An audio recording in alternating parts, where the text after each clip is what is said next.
Here's Brody Brazil.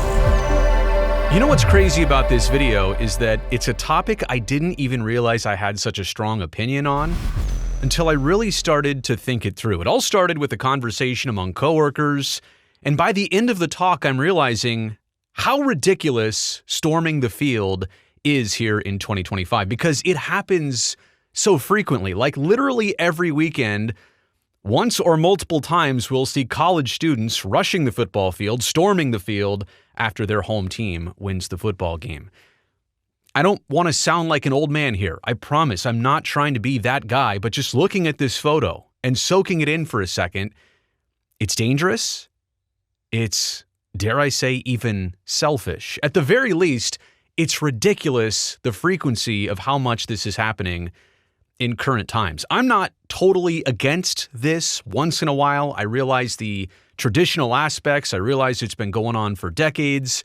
I'm just saying here and now, it seems like it's gotten a little bit out of control. So let me set what I think are some personal ground rules here on the overall situation. I am saying that storming the field is not warranted after every home win. Clemson, I'm looking at you. Do Clemson students and Clemson fans, do they really storm the field after every home football win? Is that really a thing? Because that's too much. Like, that's totally taking away the special aspect of this happening once a decade for a college team, a football program. It's also probably not really necessary. Like, the matchup doesn't really dictate it. The storylines don't really dictate this, I think, more than like 5 times in a college football season. A team that's nowhere near the rankings beating a top 5 team, okay, but how often does that actually happen? Or a rivalry where one team, one school has dominated it forever and then all of a sudden it goes the other way? Okay, there are some situations. I do agree with that. I'm not against this entirely. I just want to point that out. And we'll get into the dangers, by the way, and some examples in just a second. If you think I'm just being overprotective, that's not it. There's some real life examples here, but I'm just saying this should probably happen a small handful of times every college season, not literally what seems to be every weekend now. So I'm not against it entirely. And I'm also here to say that monetary punishments to schools, that's not going to stop college kids who think mommy and daddy are going to pay for it. And I don't mean to be cruel in saying that, but like, if it's the school and they've got a lot of money, and so what if they got fined $50,000 or even $500,000? The school and the athletic program, they'll pay for it. We're just going to do what we want to do and let them deal with it. So I want to set those as ground rules before I get into what am I actually worried about here? Like, why am I all of a sudden, I don't want to say so against storming the field, but why am I so aware of why this is really a bad thing to be happening at such this frequency? Somebody or many people can get trampled. It's literally as simple as that. I guess I don't mind students on the field, maybe 5,000 to 7,000 students, but all at once, it's the effect of that rush where people have no regard and they're not thinking properly and they're so jacked up off of adrenaline and whatever else they've been doing that they're literally causing a potential to trample each other to get on this football field. Also, when the students are out there, now the barrier is gone between fans and players on the field. And I'll make this point later, but I'll also just say it now. How can we let this happen in college football? But there is no chance this would ever be allowed to happen in the NFL. And I know NFL fans are equally passionate. Maybe there's more of a school pride thing, but why do we allow this to happen? Because, it's just college kids having fun? But it's also not the safest thing in the world. Now the barrier's gone on the field between fans and how about opponent players? And don't you think someday an opponent player is literally going to take their helmet off and just bash a student over the head who's taunting them with it? Like, nobody's thinking properly or straight in these moments. How about the goalposts, the ones that aren't instantly collapsible? A lot of schools now have the goalposts that instantly fold down because they don't want students to rip them down and then have goalposts falling on people. And it's also when you get to a situation like this where it's a potential injury situation and 20 people are injured at once, and there's so many people, there's a mass of humanity, it's hard to actually treat and locate people who need immediate assistance. And if you don't believe me that people can get hurt, right? You think I'm just making this up? Watch this recent clip from the University of Virginia. Whoa! Like the game wasn't even officially over yet. And those students were already running down that hill, into the end zone. Now, at this point, okay, they're congregating. That's more of a safer situation. Whoa! It was just that immediate rush. I don't want to play too much of that video. I don't want to get this channel in trouble. But I did feel like I had to show you that example to understand. Like, did you see that? Go back and rewind it if you need to see that one more time. Did you see that initial rush of students down that hill? And so nothing happened, right? Everything was fine. They just had, what? From the Cavalier Daily, the student newspaper on campus. 1 week later, 1 week on, some students are still recovering after a field storming hospitalizes 19. That's the storming you just witnessed. Broadcast in double overtime on ESPN. I get it. Very emotional game. Hospitalized 19 people. If any sporting event hospitalized 19 people, you'd say, maybe we shouldn't be doing that. But this was the aftermath of that win. Students described being trampled and unable to breathe in the thousands large crowd which emerged after Friday's win against Florida State. And if I'm just doing the math, by the way, there were 50,000 people in attendance. I'm going to estimate that crowd you saw on the field was at least 5,000 fully baked by the end of it all getting down there on the field. This is more from that piece in the Cavalier Daily. Well, no fatalities were reported, but the fact that we're even considering that, right? See, I'm not crazy here. Like the fact that even somebody sensible would say, well, it could have been worse, and it wasn't. While no fatalities were reported, 19 students were hospitalized and dozens more injured.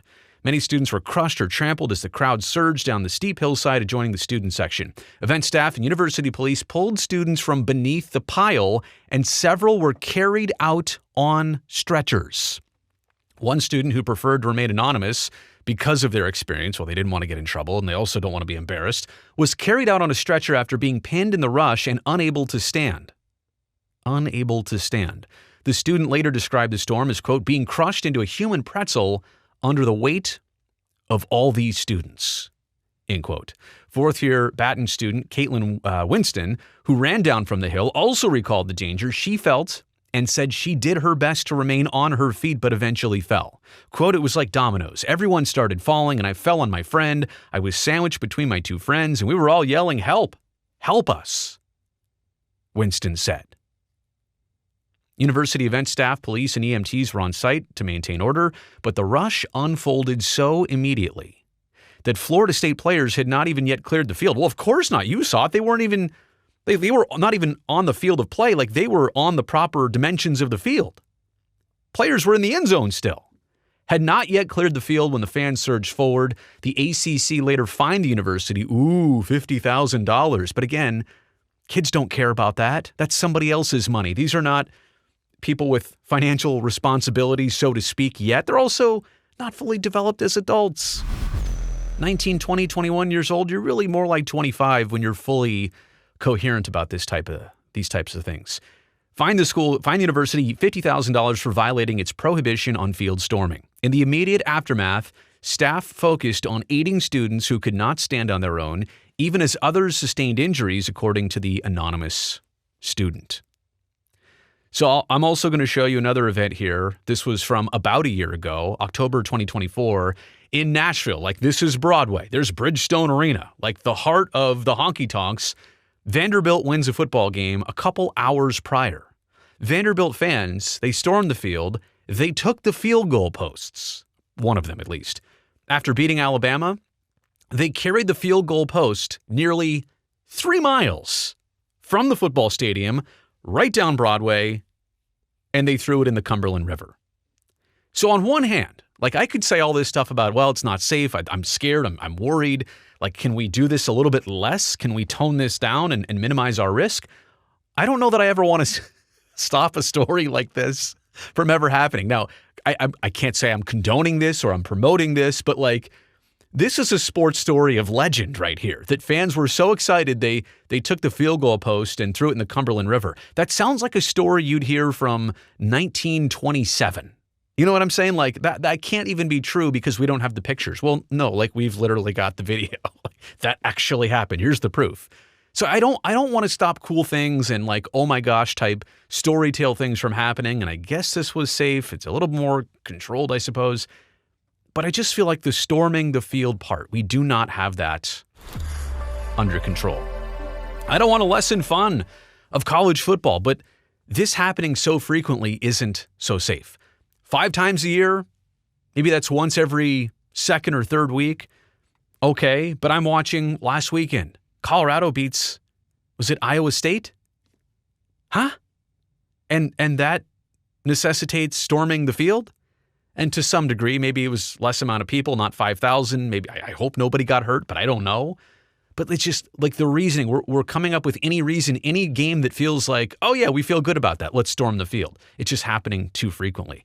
Again, this would never happen in the NFL for security risks, for safety risks. What's our excuse here? Oh, because it's college kids. They'll be fine. They'll recover. They're just kids. Let kids be kids.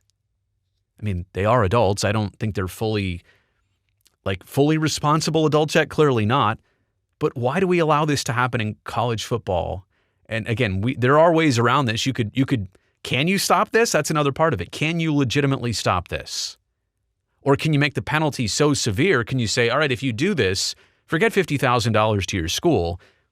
It's $500,000 to your athletic program. And you know those free tickets you got? Yeah, you're not getting those anymore next time. So maybe that's what you hang over their head to get it to stop. And I know people are going to say, I can already hear this excuse. I know some people have been thinking this the entire 10-plus minute video so far. Well, they're doing it. They're not hurting anybody. They know the risk. These kids who do this, they're taking the risk. They're the ones who will have to pay for it in the end. Oh, yeah, that might be true. But what about all the hundreds of other people on a football field? The home team who didn't necessarily ask for this. The visiting team who definitely doesn't want this. How about media members, referees, conference officials, you name it, trainers, doctors, medical staff, police, firefighters, anybody on the field, all of a sudden now they're in the middle of like, please don't kill me. Kids?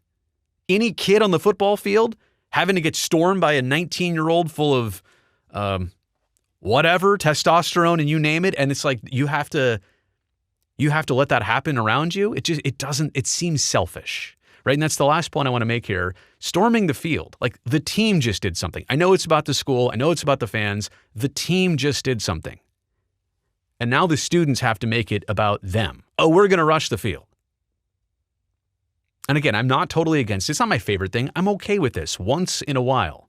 But storming the field all the time, I feel like it's dangerous. That's been established, but I do feel like it's selfish because it kind of takes the moment away from the team and the players. We can't even get shots of the players high-fiving or hugging because everybody's not trying to get trampled by that. I know that picture is a little bit blurred. It's not completely in detail there for the thumbnail, but look at the faces. Like, do they look like they're thinking right? Not exactly. Sorry if you don't agree with me on this one. You don't have to. It's just my position. It's my take. Maybe it's just me becoming an old man. But what I'm saying is that I'm okay with this to a certain degree. We just have to scale it back. Keep it under control a little bit. Let me know what you think about this in the comment section below. Also, thumbs up while you're down there. Helps me, the video, and the channel. Don't forget to subscribe, please. I would love to see you back here next time.